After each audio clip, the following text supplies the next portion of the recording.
तो जैसे कि लास्ट एपिसोड में हमने देखा था कि जियान किंग लीलू को लेकर गोल्डन ड्रैगन बैंक में जा रहे होते हैं।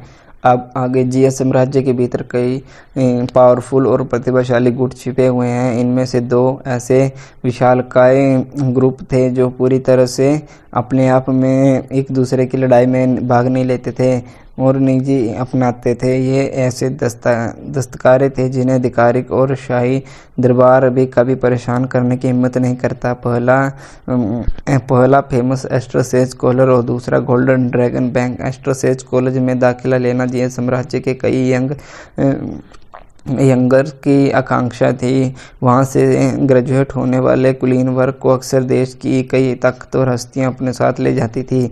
दूसरी ओर गोल्डन ड्रैगन बैंक सही प्रकार की वस्तुओं और खजानों के व्यापार, सुरक्षा और नीलामी में शामिल था। उनकी आर्थिक शक्ति इतनी विशाल थी कि कोई भी शक्ति उनकी संपत्ति को लाल आंखों से घूरती। फिर भी किसी ने उनके हितों का उल्लंघन करने का सपना भी नहीं देखा। गोल्डन ड्रैगन बैंक असली शक्ति जिया साम्राज्य की किसी भी शक्ति से कहीं बढ़कर थी। जिया साम्राज्य में जो ब्रांच थी वह बस एक ब्रांच मात्र थी। गोल्डन ड्रैगन बैंक की मुख्य शाखा जिया साम्राज्य से कई ज़्यादा विशाल जगह पर स्थित है और पूरे देश में उनकी ज़बरदस्त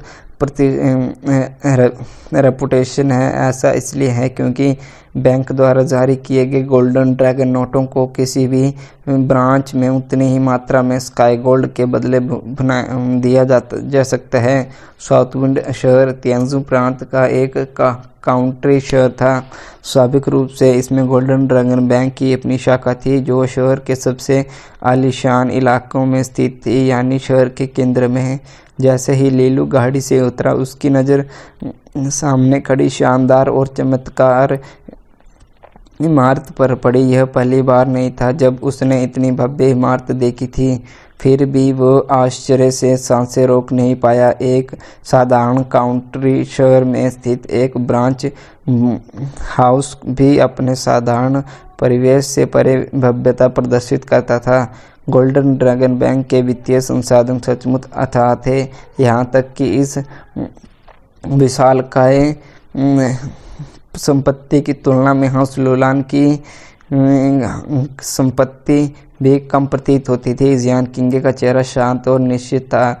गाड़ी से उतरकर वो तुरंत लीलू को साथ लेकर किनारे की ओर चल पड़ी।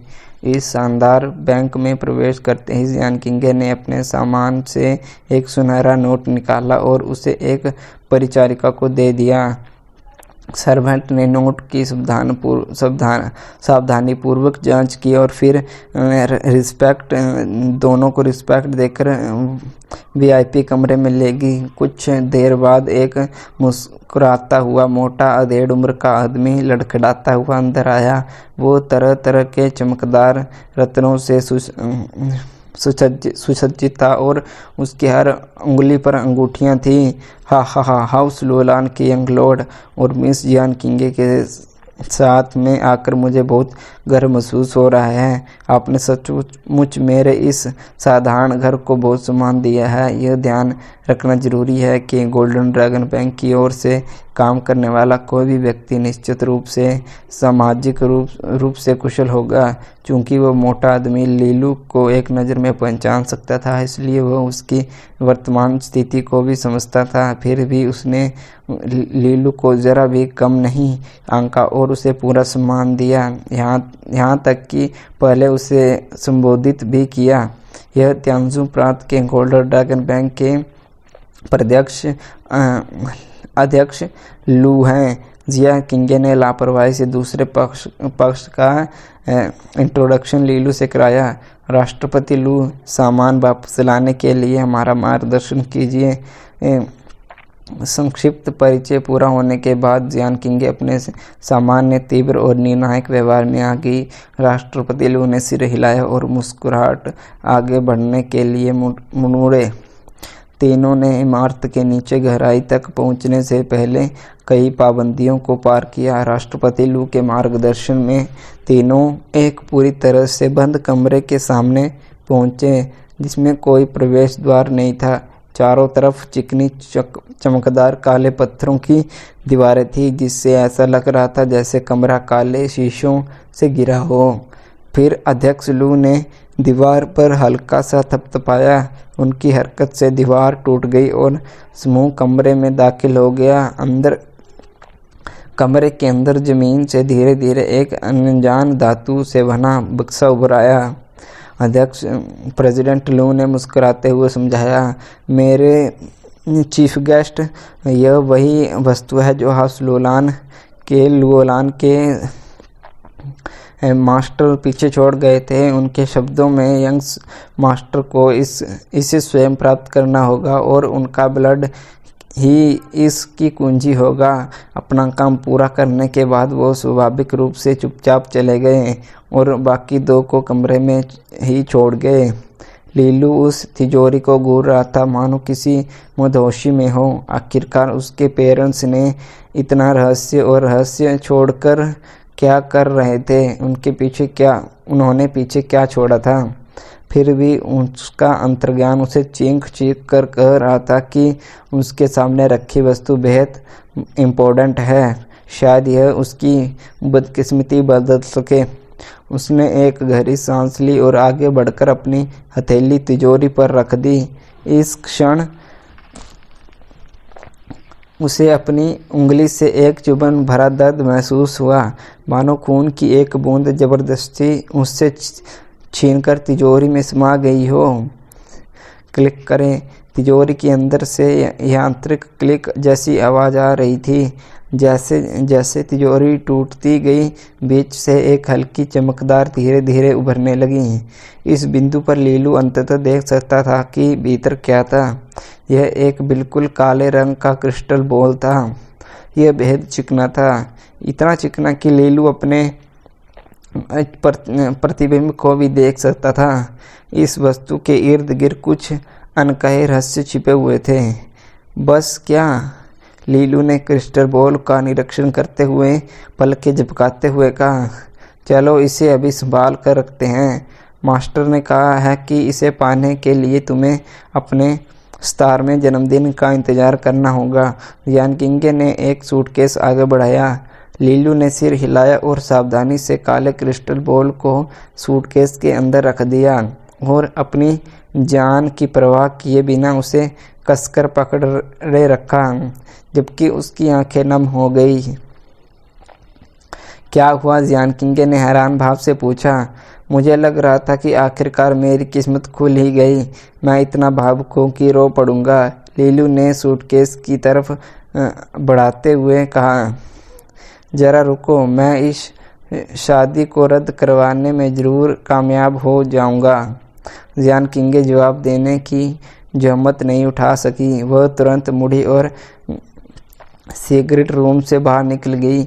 वो साफ देख सकती थी कि लीलू उत्तेजना से भर गया था और उसे परेशान करने के लिए बेताब था। दोनों इमारत के अंदर से निकले और एक बार फिर राष्ट्रपति लू ने उनका स्वागत किया। इस बार उनके साथ एक यंग मिस्ट्रेस भी थी। उसने हरे रंग के कपड़े पहने थे और वो असाधारण रूप से सुंदर थी। उसमें एक आकर्षक अद्भुत स्मेल आ रही थी। उसके पतले काले बाल उसकी पीठ पर झरने की तरह झर रहे थे और उसकी पतली कमर तक पहुंच रहे थे। इसके साथ ही उसकी मनमोहक आंखें चमक रही थी। उसकी बर्फ जैसी सफ़ेद त्वचा क्रिस्टल जैसी चमक बिखेर रही थी। वो सबका ध्यान अपनी ओर खींच रही थी, पूर्णता की साक्षात प्रतिमूर्त। हालांकि उसके हाथ पतले रेशमी दस्ताने पहने हुए थे, फिर भी उसकी पतली जेड़ जैसी उंगलियां हल्के से दिखाई देती थी। अगर उसने कभी अपने दस्ताने उतार दिए होते तो लोग उसकी सुंदरता को देखकर पागल हो जाते। सुंदरता और स्वभाव दोनों में वो अच्छी थी। यह लड़की स्पष्ट रूप से दीफा किंग से एक स्तर ऊपर थी। उसे देखते ही लीलू के चेहरे पर एक अस्वाभाविक भाव उभर आया।